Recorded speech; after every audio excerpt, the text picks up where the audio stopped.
ಬೆಳಗಾವಿಯಲ್ಲಿ 4,600 ಕೋಟಿ ರೂಪಾಯಿ ಹೂಡಿಕೆ ದುರುಪಯೋಗ ಪ್ರಕರಣ ಇದೀಗ ರಾಜ್ಯ ರಾಜಕೀಯ ಮತ್ತು ಹಣಕಾಸು ವಲಯದಲ್ಲೂ ದೊಡ್ಡ ಚರ್ಚೆಗೆ ಕಾರಣವಾಗಿದೆ. ಆ ಕುರಿತು ಒಂದು ವರದಿ ಇಲ್ಲಿದೆ ನೋಡಿ. ಹೌದು, ಬೆಳಗಾವಿಯ 4,600 ಕೋಟಿ ರೂಪಾಯಿ ಹೂಡಿಕೆ ದುರುಪಯೋಗ ಪ್ರಕರಣ ದಿನದಿಂದ ದಿನಕ್ಕೆ ಹೊಸ ತಿರುವು ಪಡೆದುಕೊಳ್ಳುತ್ತಿದೆ.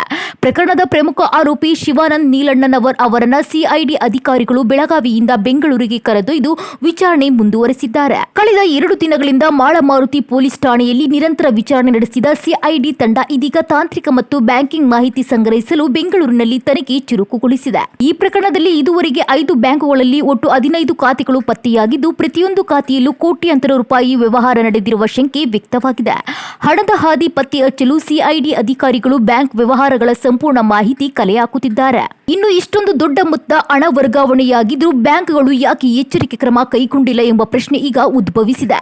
ಈ ಹಿನ್ನೆಲೆ ಕೆಲ ಬ್ಯಾಂಕ್ ಸಿಬ್ಬಂದಿಯನ್ನ ವಿಚಾರಣೆಗೆ ಒಳಪಡಿಸುವ ಸಾಧ್ಯತೆ ಕೂಡ ಇದೆ ಎಂದು ಮೂಲಗಳು ತಿಳಿಸಿವೆ. ಅಷ್ಟೇ ಅಲ್ಲದೆ ಈ ಪ್ರಕರಣ ಬೆಳಕಿಗೆ ಬಂದ 6 ದಿನಗಳ ಬಳಿಕ ಮೊದಲ ಅಧಿಕೃತ ಎಫ್ಐಆರ್ ದಾಖಲಾಗಿದ್ದು, ಕಾಗವಾಡ ಪೊಲೀಸ್ ಠಾಣೆಯಲ್ಲಿ ಕೃಷ್ಣ ಅಪ್ಪಣ್ಣ ಎಂಬುವವರು ದೂರು ನೀಡಿದ್ದಾರೆ. ಶಿವಾನಂದ ನೀಲಣ್ಣನವರ್ 36% ಬಡ್ಡಿ ನೀಡುವುದಾಗಿ ನಂಬಿಸಿ 5 ಲಕ್ಷ ರೂಪಾಯಿ ಹೂಡಿಕೆ ಮಾಡಿಸಿಕೊಂಡಿದ್ದಾರೆ ಎಂದು ದೂರಿನಲ್ಲಿ ಆರೋಪಿಸಲಾಗಿದೆ. ಇನ್ನು ಸಿಐಡಿ ತನಿಖೆ ಮುಂದುವರೆದಂತೆ ಹೊಸ ಅಂಶಗಳು ಹೊರಬರುತ್ತಿದ್ದು, ಹೂಡಿಕೆದಾರರ ಸಂಖ್ಯೆ ಮತ್ತು ಹಣದ ಮೊತ್ತ ಇನ್ನಷ್ಟು ಹೆಚ್ಚಾಗುವ ಸಾಧ್ಯತೆ ಇದೆ.